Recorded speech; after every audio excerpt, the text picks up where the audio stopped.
No, they actually the marriage. But this man agugi, no one even get their cable for on. Now we see how they will all you be in Georgia. So George we say kedo ye bilie. I say ade agwasigo unu. Na chukwu no n'eluigwe mana ya nwere ọya ebili na Georgia na ọ bụrụ ife Fabian no ka ya mee ka ọ mara ọkwa na ọ ka chọrọ ịnụ ya ka amakwala amala na ya nwere ọya obili na Georgia. George we si die ka ya rụ. Si dị ya na-arụsị. Ngwangwangwazi gbasa afa dị arụsị. Ha ejere ka nna ike gwụrụ. Asị m nne. N'ọkwa ihe a mere na di ya hapụrụ ya o. Ewee gbasaa ha.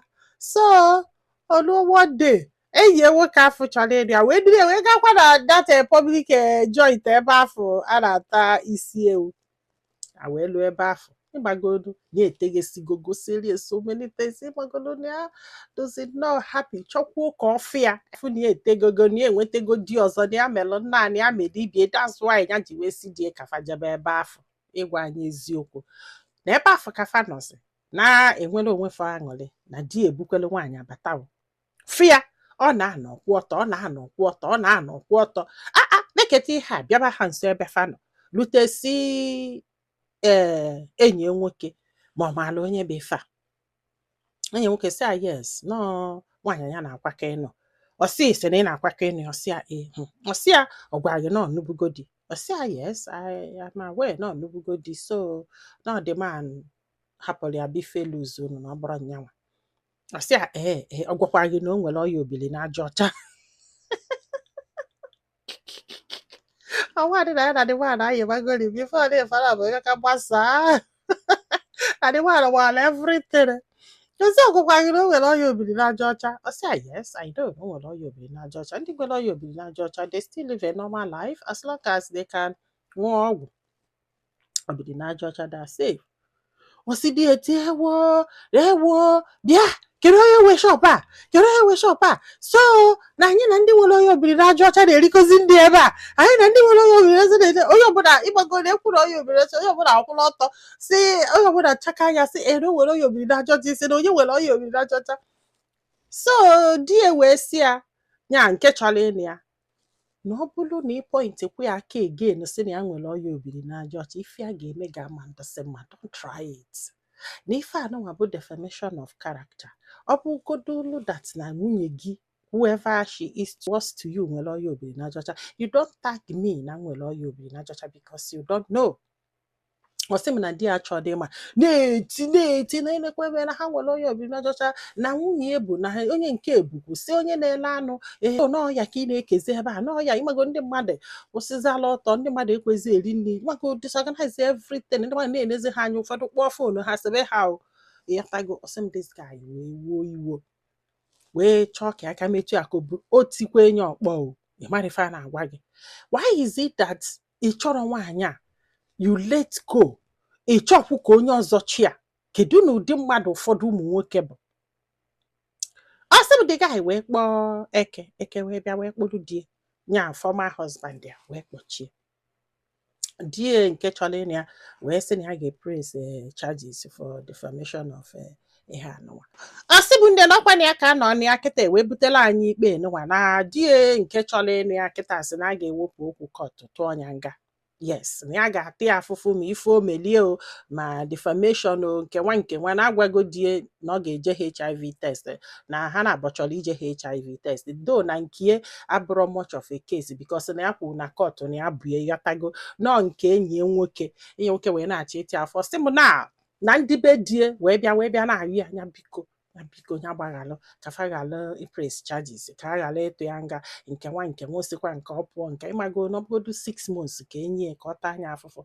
Ọsị m na ike kwụọla ọtọ gwa ya na ya mara ife a ga-eme n'eziokwu na ọnya nwa chọrọ ka ọ fịa ma na ya nwụrụ anwụ na ya chọrọ na wee result to this mana kedu ife ọdụ unu ka ọnya mee ọnya ya ọ die ka a ghara ime ife because enyego ha court date yes enyego ha court date because na ndị be ha abịago ebe lụ ọnya nọ eluzie na court wee kpebe and na nwoke chọrọ ịnụ ya do willing to ịtụ ya nga maka ọ tụghị ya nga all those things ma ndị vidio lie ma ndị mere na ma ndị mere ibie ebe afọ ka nọzi wee na-agwa ndị mmadụ na ya kwuru na ya nwere ọya obili na aja ọcha ka o were anya aka Abịghị atago mana ọ bụgodu na ikwu na ị nwere ọya obiri n'aja ọcha ka o were agha aka ọ bụ na nwunye gị nwere ọya obiri n'aja ọcha ị wee malụ or isesezi ebe niile with the best you can do for her for telling you or isesi ebe niile ọ dị okay ọ dịrị okay because ị chọrọ ịtanish image that woman tinyekwolu nke onye chọrọ ịnụ ya bad intention or ife nwere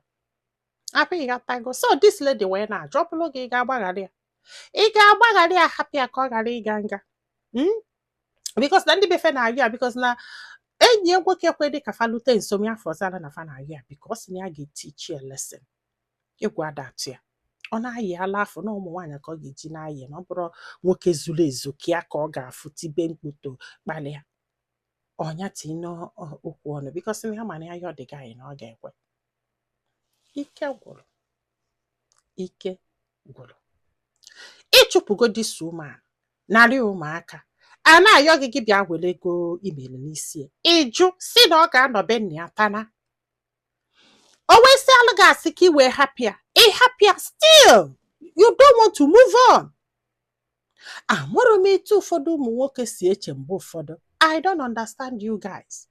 You don't want, you still won't let go. What do you want? Can you feature? No, kisogide this lady, do show no draw happy. No, so get what deserve for happiness. Like etu for the name you say chembu for dubona. Only you deserve happiness. Only you deserve to live a good life. Only you deserve everything in this world. Not that woman you picked. Why are some of you like this? Why? I don't understand. Kita yoba biko ikwesịrị ije nga ka iche echiche ebe afọ ife ndị befe na-ekpezi bụ enye chitekwe na ọ hapụrụ ụmụaka ọ bụrụ kịta anụnwa na ọtụ ọnya nga onye ga-enodosikwe na ụmụaka anya onye ga-emesikwe na nke onye ga-emesikwe na nke ọ bụrụ nnọọ ife dogo mma bụ to disgrace this woman, to stop this woman's whatever it is that is going for her, to pause her life. Why would you want to stop her from moving on? You have moved on. Why can't she move on too? I don't understand you guys sometimes. Amụrụ m but mgbe ụfọdụ ịma mma ife ị ga-ekwu because na-ebela ụmụaka bife na-eme m not even nyawa. Ụdị mmadụ kwesịrị ire ezi nwa. Ụdị mmadụ ekwesịrị ire ezi nwa. Amụrụ m ife ji wee hapụrụ ya nwa which I asked you ka ife ji hapụrụ ya nwa isi na maka na ị chọrọ ịnụ di ọzọ ka iji wee hapụrụ ya ụmụaka. I don't know. Onye ọbụla na-agba ka ọ data ego, even you too. Because amụrụ m anyway bi na-achọ ịnụ di ọzọ. Ụmụ nwaanyị onye okwelu ịhapụrụ ya nwa mana ịgbago na nwaanyị ọzọ ga-azụ nwa gị ọ ife azụtala iwelụ ha kụwa nwa isi na make sure you visit your children always whether you're married or not. Make sure you visit them. If there are any sign of abuse, take them to court. Amụrụ m ife m ga-agwa gị because na mgbe ọ na-efegharị ụmụnne ya wasn't there.